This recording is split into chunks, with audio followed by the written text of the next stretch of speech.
I produce a mad amount of slides, and you can have them all, and they'll all go online after the event. And they also include lots of articles, reports.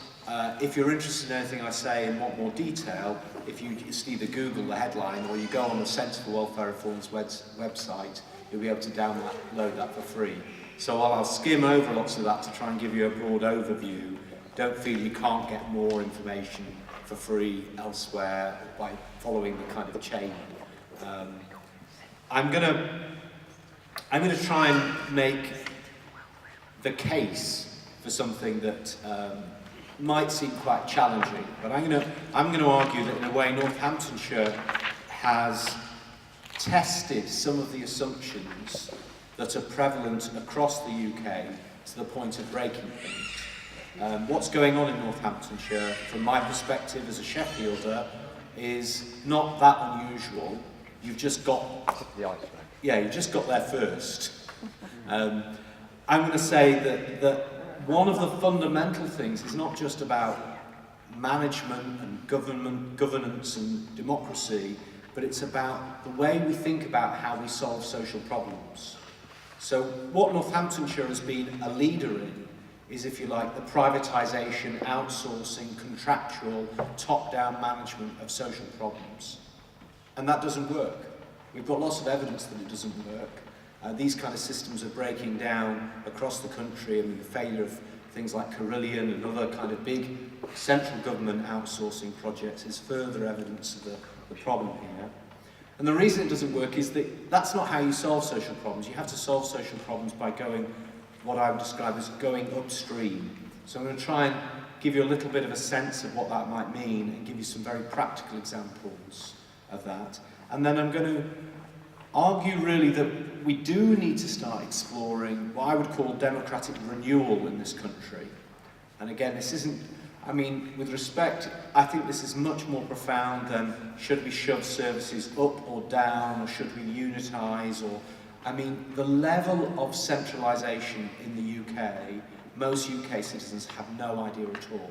We've become so blinkered to our own situation that we don't realise how unusual and how bad as a country we've become, just at running ourselves, just as a kind of democratic enterprise. We've become utterly complacent, I think.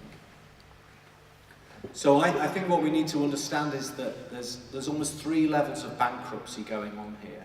There's the obvious financial bankruptcy of Northamptonshire County Council. It's run out of money and nobody's prepared to lend it any more money. That's what bankruptcy means in the normal sense. Then you've got a political bankruptcy, which is what happens when the government goes, oh, we don't even know how to make this work anymore, we'll just mess around with the structures, oh, how about chopping it in 2? I mean, as an outsider, I went and looked up Northamptonshire and discovered actually it's a very old county. The idea that the solution to that is now to have somewhere called North Northamptonshire, and I think it was only called Northamptonshire to distinguish it from Southamptonshire, so you're now going to be doubly distinguished. I mean that's just crazy, I think. But at a more fundamental level, I think it's kind of intellectual and moral bankruptcy that's going on. It's this kind of wrong approach to solving problems. And the background to this crisis, again, which is utterly general, I think, is, first of all, this notion of commissioning that was really promoted in the 1980s, which is that every problem, the solution to it, is to sell off the delivery of any kind of service and then kind of manage the delivery of that service by some kind of contract, has failed. I mean, I remember being around, I'm old enough to be around at the beginning of that process. I now run a think tank. If you go around, ask anybody, what's the research evidence that that 30-year process of privatisation actually brought about any benefits? There is no research to support it. More worrying still, it brings with it enormous problems that I'll go on to touch on. But then we've got this kind of hyper-centralisation. It's not even really true that the UK is centralised, it's hyper-centralised. And I'll give you a sense of that by comparing the UK to some other countries. And then the tipping point really has been austerity, hasn't it? Which has been the most radical reduction in public funding that we've seen since World War II. And that it's those combination, that's my sense of, as an outsider, is the combination of those three problems that's really led to your crisis. So I started with austerity as the straw that broke the camel's back, but I returned to camels a few times. That became a theme for me in thinking about this. So this is just a quote from the Best Value Inspection report. The council had a small overspend in 2013-14, In 2014-15, it overspent by 11.9 million in adult social care and 10.5 million in children, families and education. In 2015-2016, these two services overspent by just under 30 million. In 2017, adult social care has continued to overspend by 12.6 million. Why is that? Well, in one sense, it's not because of the incompetence of Northamptonshire County Council. It's because in 2010, the government began an austerity programme which targeted English local government. The deals for Scotland, Northern Ireland and Wales were nowhere near as severe as the deals for England, and made English local government the #1 target for cuts, closely followed by the benefit system. And remember that local government's primary service, over 60% of funding goes into children and adult social care. So my organisation's been involved in tracking and trying to champion the cause of people with disabilities and older people who have been the #1 target of government cuts. So local government gets cut, but what it has to do is then cut services for vulnerable people, going to your point really. And that's a complex group, but we're talking about a minority in the society and they're generally the poorest in society, politically disadvantaged because they've got no voice, and they've become the primary target for austerity. Economically speaking, you couldn't get a dimmer policy. If you're going to steal money from anybody, don't steal it from the poor. But nevertheless, politically, it's a compelling policy because those groups are not powerful and haven't been able to defend their interests. This is a slide from the Institute for Fiscal Studies, well-reputed body, unlike the Centre for Welfare Reform, who are probably seen as very, very radical. Institute for Fiscal Studies is not seen as radical. Before, it studied the 2010-2015 period and noticed the biggest percentage reduction in income was for the poorest 10%. Yeah? So in a 5-year period, the government managed to reduce the income of the poorest 10% by 9%. And they were already, sorry for swearing, but they were already bloody poor. So to reduce the funding of the poorest by 9% is a real vicious blow. These are the figures for social care. Now, interestingly, the government started to change the way social care was counted in 2014-2015. There's a good reason for that. The cuts to social care are so vicious that they wanted to find a way of obscuring that data. You can see, however, the number of people supported by social care has by now, 2018, from 2009 to 2018, just shy of 9 years, has fallen by 50%. Right? So that's all those folk, frail, elderly, people with disabilities, some people with mental health problems, half the number that were being supported in 2009 are no longer supported. The cuts to social care in funding are not as severe as the cut in numbers. And it's very important to understand that. The reason why those two things are different is that different services cost different amounts. And when you're a county council or you're running social services, the services you cut first are the most efficient services. And that might not seem logical, but it's really difficult to cut residential care services. It's really difficult to cut institutional services. In fact, the prices for services for people with the most severe needs have even gone up in this period. What you can cut are the local community grassroots services that serve many more people very efficiently. And that's what's gone on, and that's why we're objectively in this very severe situation. And this has got nothing to do with Northamptonshire County Council, but I think I should put this alongside this. For people with disabilities are also facing real challenges in the way that the benefit system's changing. A recent academic report noted that suicide rate, use of tranquilizers, mental health breakdowns had increased as the government implemented the work capability assessment which is part of their supposed employment support allowance reforms. So again, Northamptonshire County Council can't control any of that, but this stuff's going on at the same time. So people are having mental health breakdowns because of other benefit reforms, and there is no local service to be able to respond to that. Disabled people have faced bigger cuts than any other group, perhaps 6 times bigger than the cuts facing an average person, and those cuts come in the form of services, care services, they come in the form of income cuts, like some of the benefit cuts, but also housing cuts. A lot of the bedroom tax, as it was called, has really targeted people with disabilities.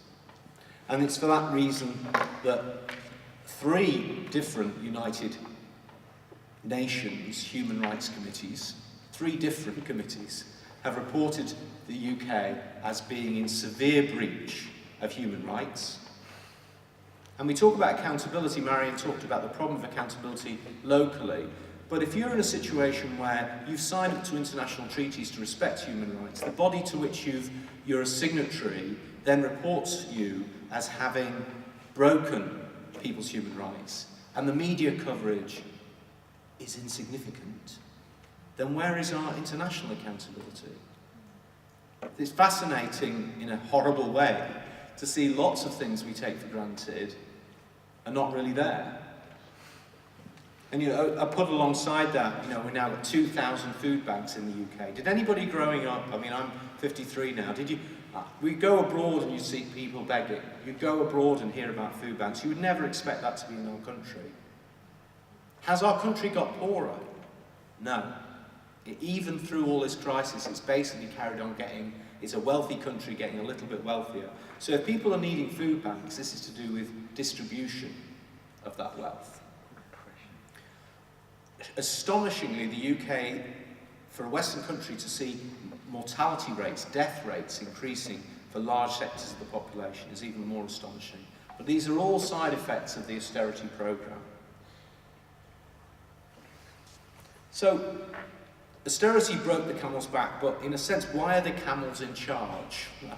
Maybe not a normal metaphor, but that's why are we in this situation where decisions about our local communities and about our lives are made so far away from us?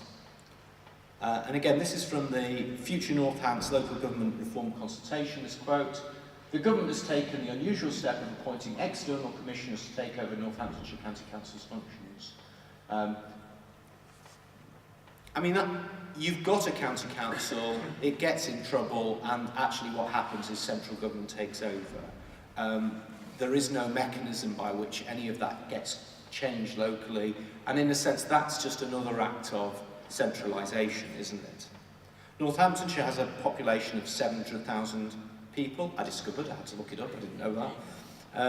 If you were a country, you'd be the 162nd largest country in the world. You're a little smaller than the country of Guyana. Again, I had to prepare this quite quickly. I would have perhaps created an even specialist slide for Northamptonshire, but I didn't was able to do this. But I've done, working in the north of England, as I typically do, I use this kind of thinking a lot to get people thinking about what power we have in our communities. So here, Sheffield, where I come from, would be the 166th country, and it's a little bit bigger than Suriname. Now, Iceland is the 173rd country. It's got a population almost precisely half of Northamptonshire's, okay? So Northamptonshire is double the population of Iceland. Iceland has a high-quality welfare system. It has a president, a prime minister, a parliament with 63 seats, a supreme court, and a constitution. It has 74 municipalities, which control kindergartens, primary schools, waste management, social services, public housing, public transport, services to senior citizens and to disabled people. Yeah? And the autonomy of municipalities is guaranteed by the Constitution of Iceland. So the idea that smaller communities can't manage these things is absolute nonsense. And one of the things we in England have to do is start examining ourselves and our conscience about how we've allowed ourselves to be tricked into believing that everything has to be managed from London. To whose benefit is that belief system? It doesn't help folk in my city in Sheffield, and it doesn't look like it's helping folk in Northamptonshire. The UK is probably the most centralised welfare state in the world. Now these figures, there'll be a report called Heading Upstream, which I'll give you the reference for later. So a lot of the detailed figures all come from Barnsley, so they won't relate precisely to Northamptonshire. It would take somebody probably 2 or 3 days of work to do the work I did around Barnsley and to examine it for Northamptonshire. But I would recommend it, just a kind of careful bit of analysis of where the money's coming from and what it's being spent on. And what I was doing here was looking at not just local authority spending for Barnsley, but all public spending in Barnsley. And what you notice, of course, is the big amounts of money are controlled first of all by the DWP, who provide benefits, then by the NHS, then education, which you might think is a local service, but is not. Education now is centrally controlled. Funding formulas determine what funding goes from Whitehall to your local school. Local authorities have no meaningful control over education any longer. Then down here is Barnsley. Most of that funding gets spent on social care for children and adults, but also roads and recycling and some other community services. And then we've got HMRC, that's actually the people who collect our taxes also give out tax credits, so that's quite a big piece of local spending as well. Then we had the fire service and the police service, very, very small. Now, if you put all of that money together and say how much is controlled by Barnsley Council, it turns out to be 11%. So you'll find some similar figure for Northamptonshire, that you're controlling probably about 10%, even through your inadequate local democratic arrangements, you're only controlling really about 10% of public spending in the place. Another interesting calculation that may turn out similar, it may not, I'd be interested to find out.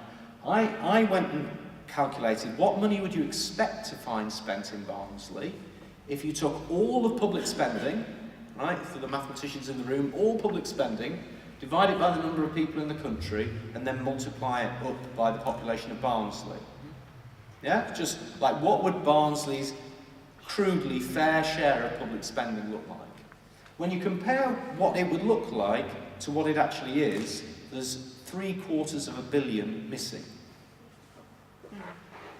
And where is that spent? Well, a lot of it will be spent in London, it will be spent on higher salaries on services that are just not in Barnsley. And this is one of the things that goes on in hyper-centralised systems, is the money follows the power. The salaries follow the power. The little projects that suit the powerful are in the places that suit the powerful. They're not back in our local communities. The third point, so this third aspect of the corruption, as I say, is the kind of commissioning thinking, the privatisation, the procurement, the tendering. And so there's this phrase, isn't there, a camel is a horse designed by a committee. So I thought that was the image I had of commissioning, really, in a sense. Why do we solve the problems that we do in the way that we do, when it really doesn't suit actual, real communities? And Northamptonshire seems to have suffered. Again, I just had a chance to quickly read the best value inspection, but clearly even the tipping point for Northamptonshire has been created by the privatisation of their own care services into this thing called the Olympus Care Services Limited. An unfortunate metaphor, I think, Mount Olympus here. A mountain of debt rather than of brilliance, it seems. Because actually, the contracts were found to be underutilised, expensive compared to the alternative provision for every type of service and client group. I mean, there is a general point here about what's happened in the development of the welfare state, and this might seem challenging. But I think that during the 20th century, the way in which we solve social problems that would occur in communities is that we would ask for some money to be taken by the government and to be spent on something that we might call services. You've used that word today. But what are these services, and are they useful, and how useful are they is the really interesting question, isn't it? This comes from looking at this picture here describes the experience of families with children with disabilities of the service system. And for those of you who can't see it, it's a mass of 40 or 50 different services, entitlements, a complex web of stuff, mostly organised by government and some of it emerging out of the community sector. It's chaotic, confusing, and often doesn't really achieve what we would hope it would achieve. This slide here describes the experience of community care in many places, and most of the money is spent not on things that help people be part of the community, but is spent on keeping people in care homes or on special buses or day centres. In other words, keeping people out of the community.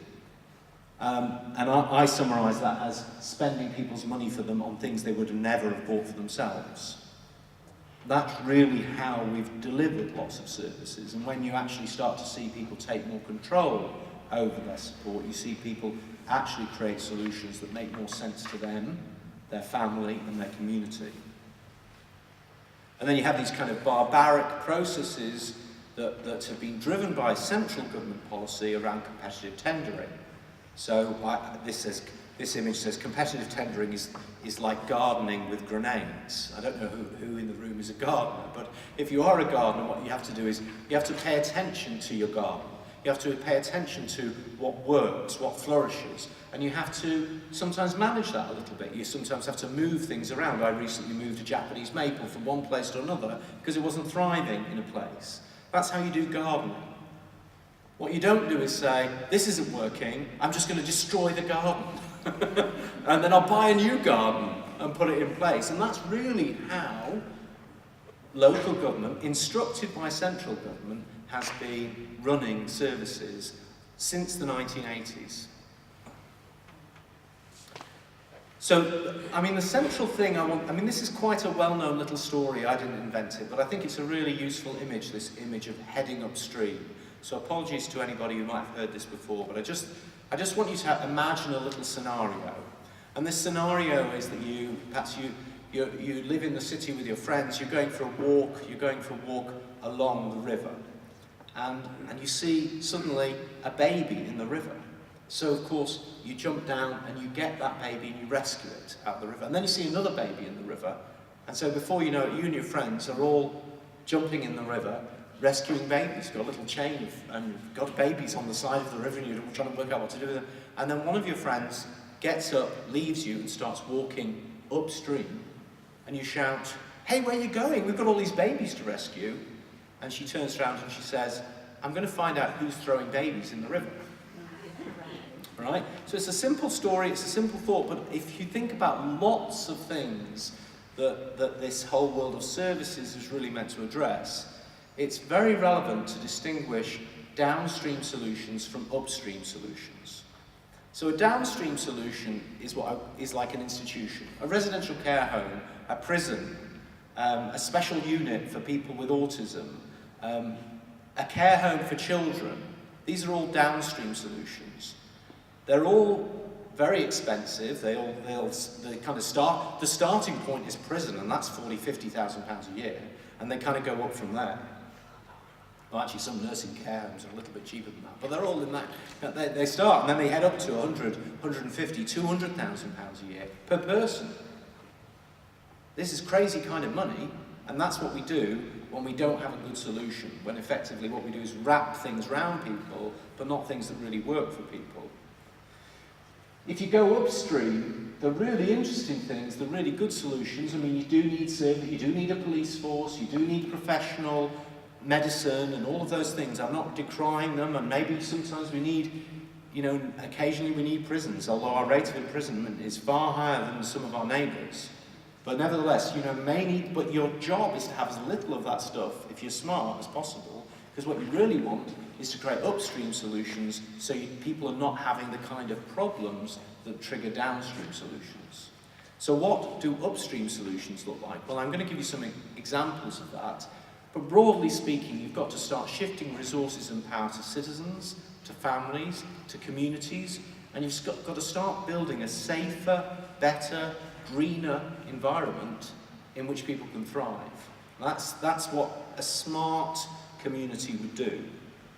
So in my history, one of the things I did was I invented something called personal budgets. Personal budgets is a way of transferring power to people with disabilities and their families so they could figure out better solutions to services. And broadly speaking, what you do is, I mean, again, it's interesting because when I developed these ideas, and this was a Labour government at the time, they couldn't get out of their head that this was like people shopping. And I was going, this has got nothing to do with shopping. There's no evidence to suggest that this is about people shopping.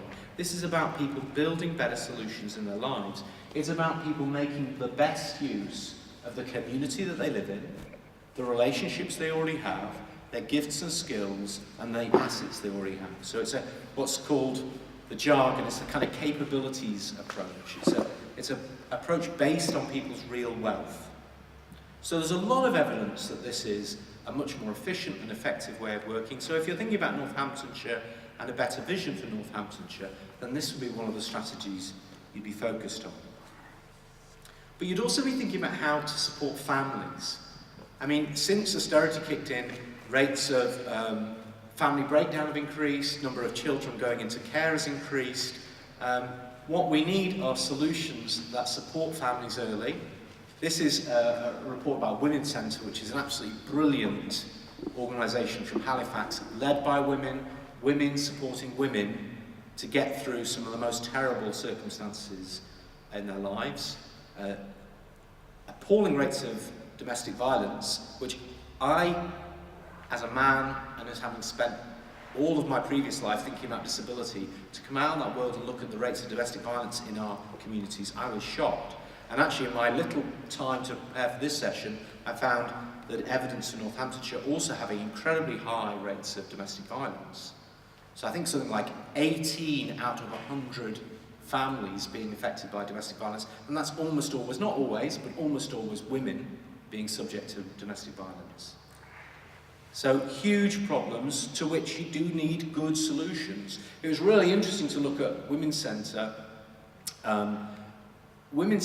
which was actually providing effective family support at half the price of what social services were doing themselves, was funded from multiple streams of tiny funding. So instead of getting secure long-term funding, it was having to apply for tiny little grants that would last 2 or 3 years, having to make 3 applications at a time, only being successful once.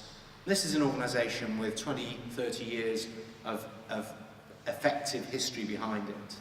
So this is like taking the beautiful tree in your garden. Well, I was going to say something cruder than this one. But instead of watering it, I don't know, do something less helpful to it, yes? It's like uprooting it and replanting it, uprooting it and replanting it. Instead of actually taking care of something that actually is going to nurture the whole environment. I was also very lucky to spend time with people who've developed really good peer support solutions. This is particularly around mental health. So in Doncaster, there's a fantastic group called PFG Doncaster. This group came together from people with mental health problems who were actually demanding personal budgets. And they were supported by one woman, Kelly Hicks, who was actually named Adult Social Worker of the Year in 2011 for this work. And what Kelly did as a brilliant social worker, as a brilliant community worker, is she did not say, okay, I'll go and fight that battle for you. She said, I know, what can we do together to solve that problem? And the group came together, battling the council, battling the NHS, in order to get things they were entitled to. But the great thing was, what they discovered was that the thing they really needed, they had all along, which was each other. That group's great support is each other. The money turns out for them to not be a big deal at all. What really matters is just getting the resources they need to sustain themselves. And I've included very quickly some slides. I'm not going to go through them in detail, but you know, the impact on their community of this group is enormous. Not only did they take care of each other, they then took over a community centre, and then they started to try and improve the community in which they lived, because it's their community, of course. So instead of thinking of people with mental health problems as people we need to provide services to, this is a group of people with mental health problems who are transforming their community for the better. It's a serious error to underestimate each other. Serious error. And again, economically, the impact of this group, so we worked out there's a community effectively of 408 folk doing brilliant stuff with 3 paid staff. And even today, despite all the evidence of the great success of this work in Doncaster, they're fighting to hang on to the tiny bit of funding that enables that group to function. The mental health hospitals, the institutions, the private agencies will keep getting their money.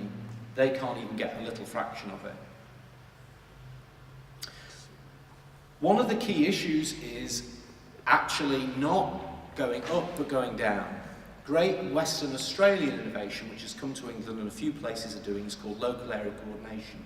Local area coordination is like embedded social work. So what you do, instead of providing services, you have somebody in that community and their job is to help people solve problems before those problems become too big. There's a fantastic 30, 40 years evidence around this model working well. But the key issue is not so much the model, I think, it's that you only see what you see. Okay, so if you solve problems from a county council level, what can you do?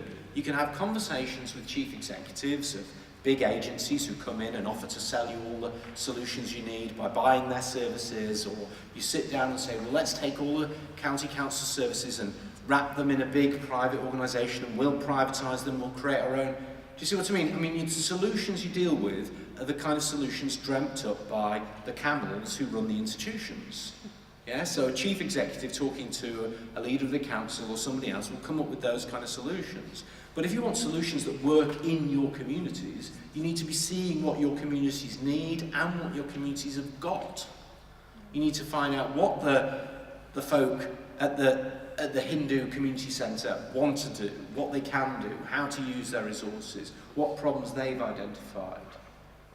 You don't need big decisions being made in Northamptonshire to sort that out. They'll never see you.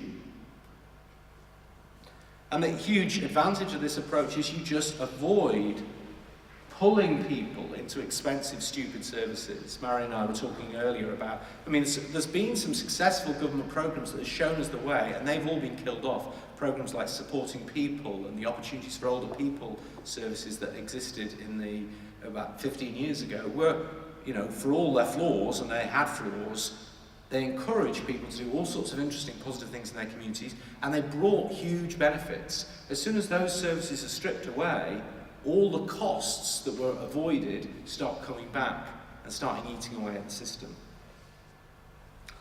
With PFG Doncaster, we did a project around something called user-led organisations. I was going to tell you a little story. How much time have I am coming to getting towards the end, but You're almost there. Yeah, keep going. I can keep going. All right. I am heading towards the end, but so the government was saying, what now we need to have. I mean, this had taken about 30 or 40 years. Central government suddenly said every community needs to have its own user-led organisation, and sitting with people who are running the best user-led organisation I knew of, we then sat and looked at the central government guidelines and realised that this user-led organisation didn't fit the criteria of the central government guidelines for generating a user-led organisation. I mean, and you end up just kind of pulling your hair out and asking the question, whose community is this? How is it some numpty at the Department of Health is deciding what a user-led organisation is? To be frank, it's just like crazy. One of the things that people are starting to say now in the kind of world of people I trust, people who are thinking hard about how to solve these problems, is we need to start thinking about, instead of procurement, instead of tendering, we need to think about partnership. Funding needs to go. Community organisations bring resources that private organisations never will. So to put them on the level playing field and expect one to compete against another is stupid. You should just basically start by saying, how do we engage, invest in, work in partnership with our community organisations? You probably don't need any of these privatised organisations. What you need are strong community organisations with strong community partnerships. One of our fellows calls this community sourcing. But again, you could just think about it as gardening. Build solutions from the grassroots up. Spot what you've got and build on it. Because that's how you get solutions that are sustainable. One of the nice things about Barnsley, where I've done a little bit of work, really just recording what they've done, I've had no real influence on on the train of thought is that they've really got this at a local authority level. So they are they're a metropolitan borough council, but they have the responsibilities that Northamptonshire County Council has for a population of about 250,000. What they realise is that they can't carry on doing things in the old-fashioned way. They need to actually get down to the ward level. They need to start building solutions with local citizens. So councillors are changing their role and going and having conversations. In fact, and councillors can only spend money at that level if volunteer time is included as part of the package. One of the interesting things I learned from that is that many of the local community folk in Barnsley, people who are really proud of their village and want to do the best for their village, the thing that puts them off about all of this is the partisan nature of politics. They don't want to engage in this as a kind of exercise of Labour Party politics or Tory politics. They want to make their place better. And what we've done is we've designed a system that doesn't create that capacity. And this is one of the things we really have to think about. Again, generally what we're seeing is the best solutions are the locally led solutions. A fantastic project called the C2 Model for Community Development, led by a health visitor called Hazel Stootley. Hazel went into the community, the Beacon estate in Cornwall, which was actually marked as the worst, most deprived estate in the country, and she led a process of change. But what she really did was find where the community leaders were, and they were there, and she supported them to sort out their own solutions and then to negotiate with public services. The outcomes from this project, which didn't have any, there was no government funding, it wasn't a government funding programme, it was about communities coming together, defining what they saw the problems to be, and then figuring out solutions for themselves or negotiating different, better arrangements with public services. Huge improvements. The slide's just showing you some of those, but I'll rush through this. So do we have an alternative to this world of crazy camelness? I think I know this might seem crazy, but it's really interesting to think about what would happen if we burnt all the money tomorrow, yeah? What would happen if we burn all the money? Would we be poorer?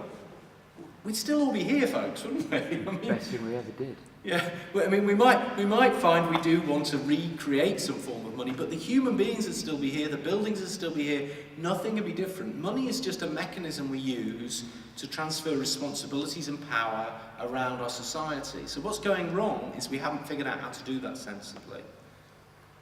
I'm going to flick through that slide because it's a bit too complicated to explain briefly. Here's another slide from Barnsley though. I did do a calculation of how much citizen capacity is in Barnsley. If you can look at how much time people have when they're not working and you still allow them to sit and watch telly and go to bed and all of that. And it turns out that this northern working class kind of community has tons of citizen capacity just waiting to be used. And if you cost it up, it beats every public service hands down.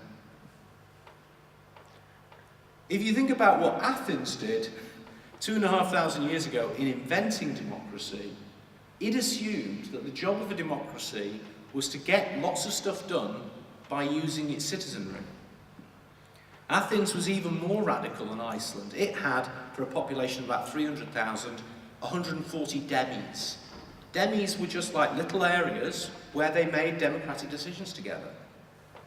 You know, we have abandoned any sense of democracy in our society. We have completely lost touch with what democracy means. Democracy is not voting for somebody else to tell you what to do. That's the fag end of democracy. Democracy is doing it together in your own community. And one of the challenges, this is the work I'm involved in Sheffield at the moment, is thinking how do we take this democratic vacuum and fill it? And one of the challenges I think you'll face if you do try and figure out solutions is how to do that. Because what we've got, kind of interestingly, we've got potential for demis, geographical areas.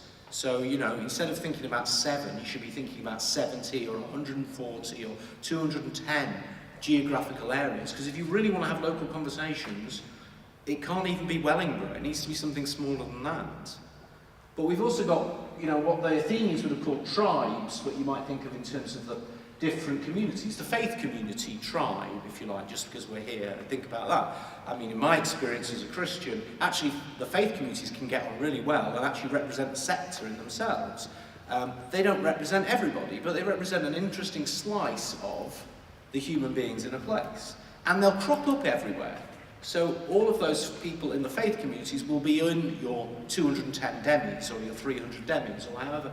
So I think one of the things you need to do is you're going to start challenging back is you need to explore how to find the right leadership across these tribes, but also across the demis. I think unless we see something radical improvement from above, then these solutions and this way of thinking will have to come from the grassroots at the moment. Obviously, ultimately, we need the grassroots to connect with better systems from above. But the kind of zombie government we're suffering at the moment, where everything's about Brexit, we're just not going to have a sensible conversation about that. But we will have to, because the kind of solutions I'm describing are the only sensible, sustainable solutions for the kind of problems that are an inevitable part of modern life. So, final slide. Things that is going on that you might want to think about. In some places people are talking about a citizens' convention. How would you bring together a selection of people from across Northamptonshire to actually figure out a better way for Northamptonshire as citizens? So there's processes that people have designed that you could borrow that would enable you to have a citizens' convention. Place people, Bingley, which is near Bradford and Bingley Building Society, if people remember that was swallowed up. But Bingley decided they needed a new town council, and there are legal arrangements that would allow you to actually start creating new kind of council arrangements, and I think from earlier conversation that's already happening in Northamptonshire. So you could start to recreate some of the local democracy you need yourselves with, some hoops to jump through. Places like Preston are demanding that public services reinvest in the public. Shocking concept. Actually, what we do is we start thinking about how we spend money in our communities so that our communities get stronger, rather than outsourcing and sending money, profit and leadership out of the area. Also places like Frome, I think, again, you've heard of some of this, but this Flat Pack Democracy book, this is, I don't know what the council thinks about this, but this is people who are so tired of these broken arrangements, they say, let's create our own way of just taking over all these elected roles and refreshing the kind of approach we take to local democracy. In Sheffield, my city, the community voluntary sector have come together to develop a vision for that, and of course you can start to create your own structures, to create your own vision for what you want to see and start communicating that independently. And my last question, my last question there was Northamptonshire, West Northamptonshire. I mean, I just really was like, I don't even know what to say about the names. I don't know, maybe it's just me, I just think, goodness me. But, from the logic of what I'm describing is, I think you should really be challenging unitarisation as the solution to your problems. What real solution to anything I've described is taking the existing monstrosity and dividing it in half. That's it. Thank you very much.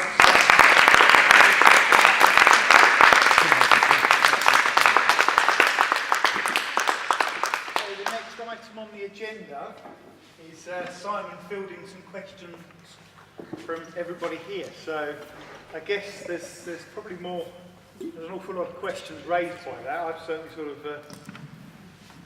can think of a few, but there we go. If we take questions, Pratima was the first one to have a hand up, so she'd like to come to the front and ask a question. We are due to be having a break at about now, so just before people start asking questions, there is hot water. I've just checked, there's probably enough for everybody to have a cup of tea. Do feel free to come and have a cup of tea. If we work through our break, then we won't be going home late. That's okay.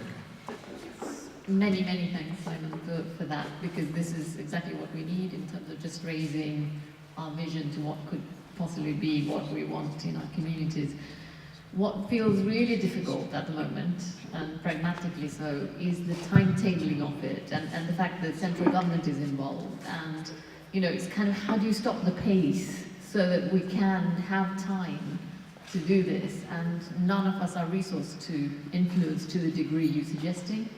So I worry really about the pace it's going and whether we can keep up with it, And I know a lot of our people here are pretty well dealt That's planned that way. as well. Yeah. You can't, it's planned that way. Yeah. I think what you just said and what you just presented to us are some awesome ideas and ways to fix it.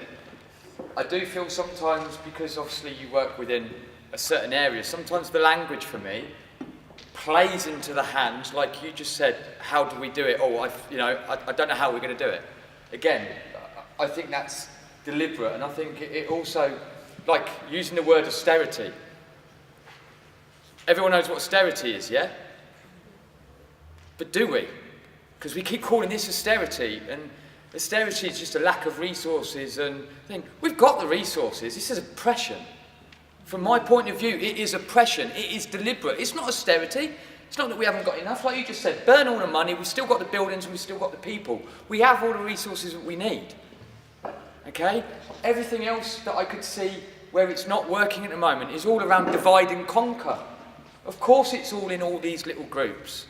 The idea of that tier system someone was explaining really sort of opened my mind to it. I think we need 2 tiers.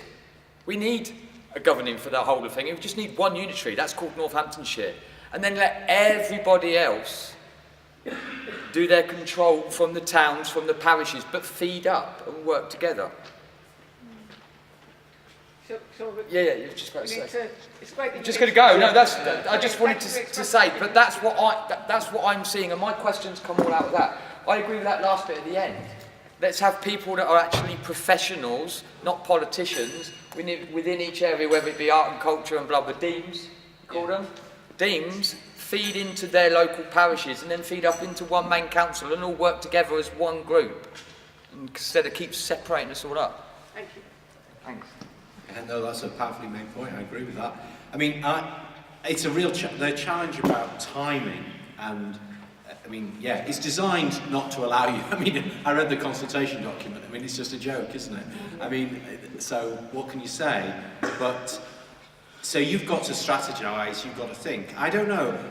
One of what I like from what you're saying. Well, let me put it in this way. So we're having the same in Sheffield. We've not reached this crisis point yet. But we have enough of our own problems.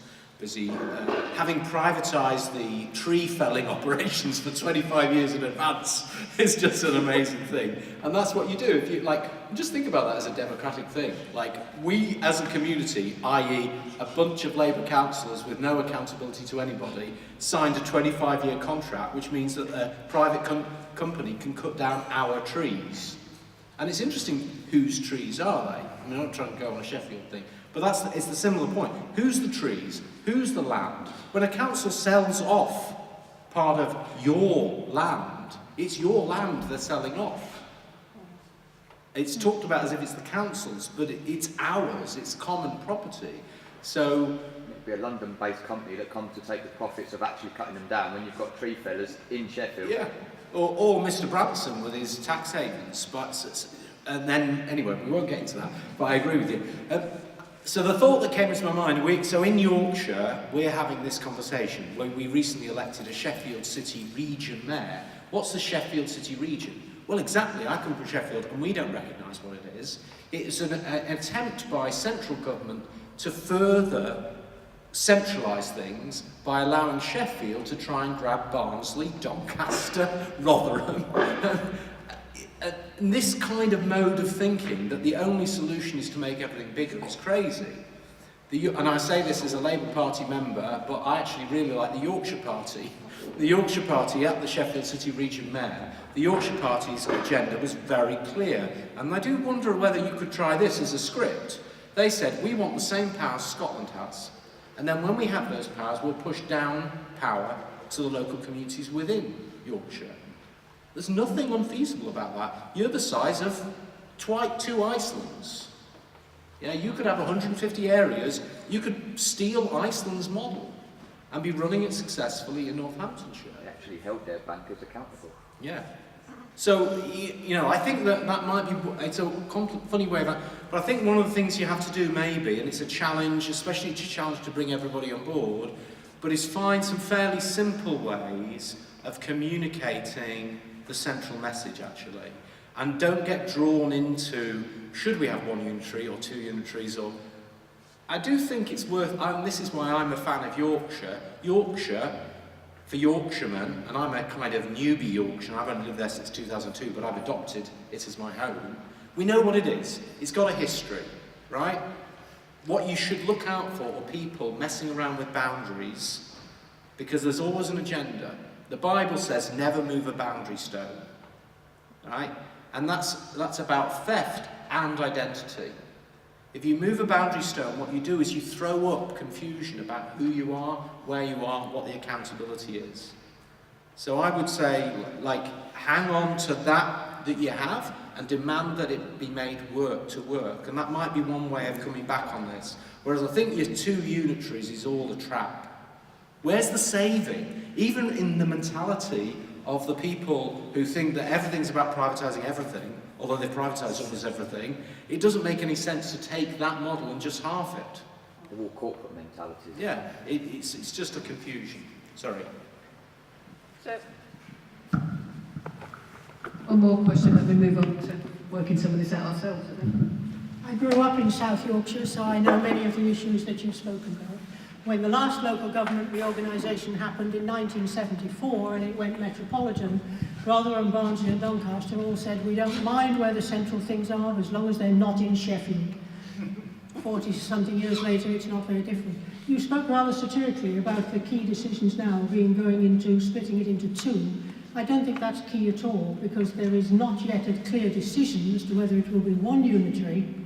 Many people don't like that because it would be based on something most people would think is to do with the county council, or whether it's based on three unitaries, which Northampton Borough Council would like because they think they should be one all of their own. Let's forget all about football stadia, but Northampton Borough think they're capable of doing everything on their own and the rest of the county can just go see. So the number of unitaries is not important at all until we're much further down the line, but the simplification of the tiers, I think, is the key thing, getting rid of the confusion between social care and housing, for example, and even health being totally separate. One thing that hasn't been mentioned today is, I think, the thing that's been partially tried, budgeting by place, that I think was started in Birmingham at one stage, trying to get all of the central government funding for health, government, this, that and the other, all into one pot, and let Birmingham decide how it was going to spend it for the benefit of all the people of Birmingham. But things like that need a lot of political courage, because how many of us jump up and down about postcode lottery? If Corby decide they need things differently from the rest of our county, or they're going to spend things differently, will we all complain to the Daily Mail, postcode lottery? And there is a huge issue with, once we get down that sort of avenue where there's been a lot of traffic lately, people start saying, well, I know what you're doing, and in villages throughout the county, and small areas within towns as well. Neighbours have been caring for their neighbours and street wardens for street wardens, and an awful lot of good stuff has happened and goes on happening, but big government says, we can't monitor it, we don't count it if we can't measure it, and so unless they can measure it, which means everybody has to do monitoring returns and what have you, that is a huge additional cost, because we're petrified of some other area being different from us, and we've all got an awful lot to learn.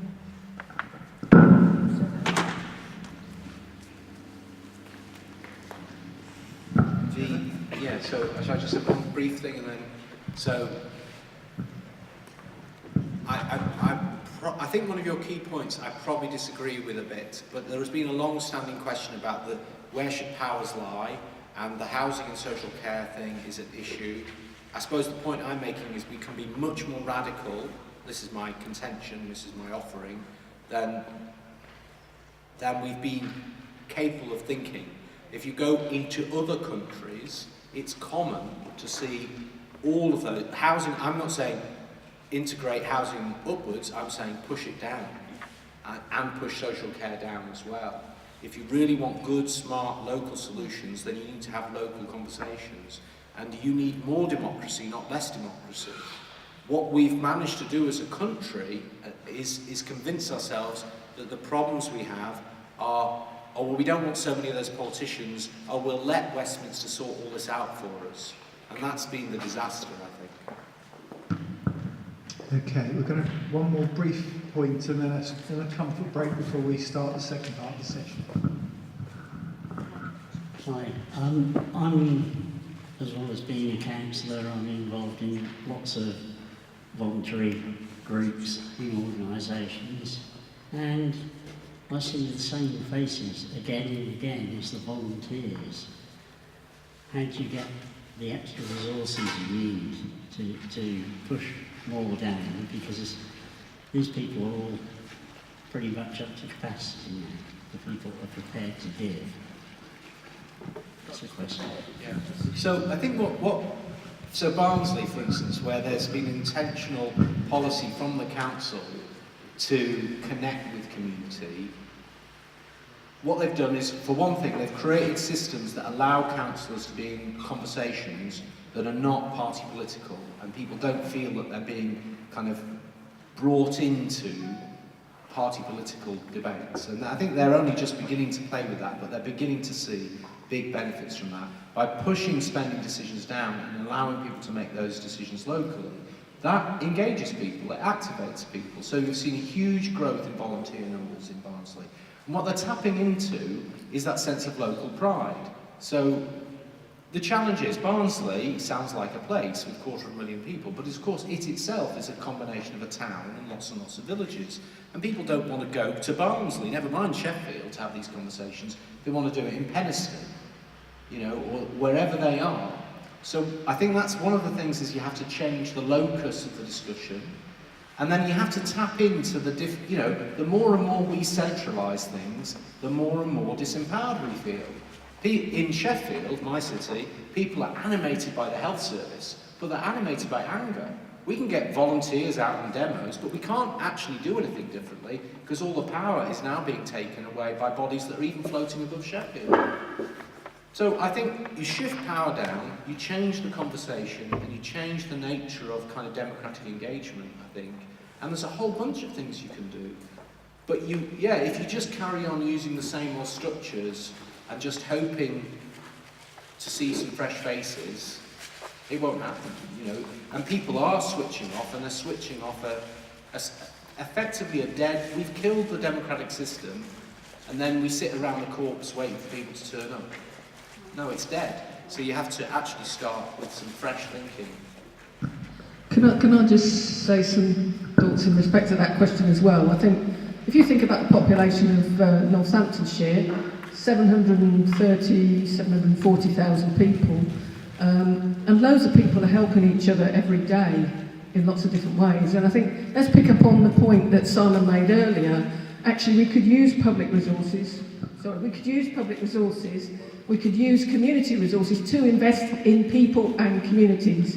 So, you know, I'm a person that Brian often sees at events going on, and actually, you know, we could invest in community entities, community groups that are doing stuff to help in our communities. We could use the resources of councils to enable and support those community networks to address the needs in our communities. So we're bringing people together, we're bringing more people into that equation, and we're helping to sustain them, because that's what it's about. We used to run a disabled person organisation, myself and my wife and some other disabled people, and we used a time bank at the heart of our enterprise. And for me, every community could have a time bank, because it's a free money system that we can use, and we can actually start investing in people, and everyone gets a chance then to take part, but also to be rewarded for the contribution that they're making. So there's lots of different ways that we can enable more people to take part, and it doesn't have to cost the earth to do it. Okay, if we can break off there, the next exercises are group exercises, so you've got a choice of A, B and C on the agenda there, building citizen-led mental health services from the bottom up, or B, a new values-led way of doing democracy, or C, using resources creatively to meet personal and community needs. And to give you the heads up, this gentleman standing here is Paul Crofts. He'll be leading B. Prathama, you've seen a few times, the lady at the back is leading A. And of course you've got Marion and Simon they'll organise around one of these 3 tables, and we'll go from there. But do take a couple of minutes if you need a comfort break. We'll stop talking for a couple of minutes for you.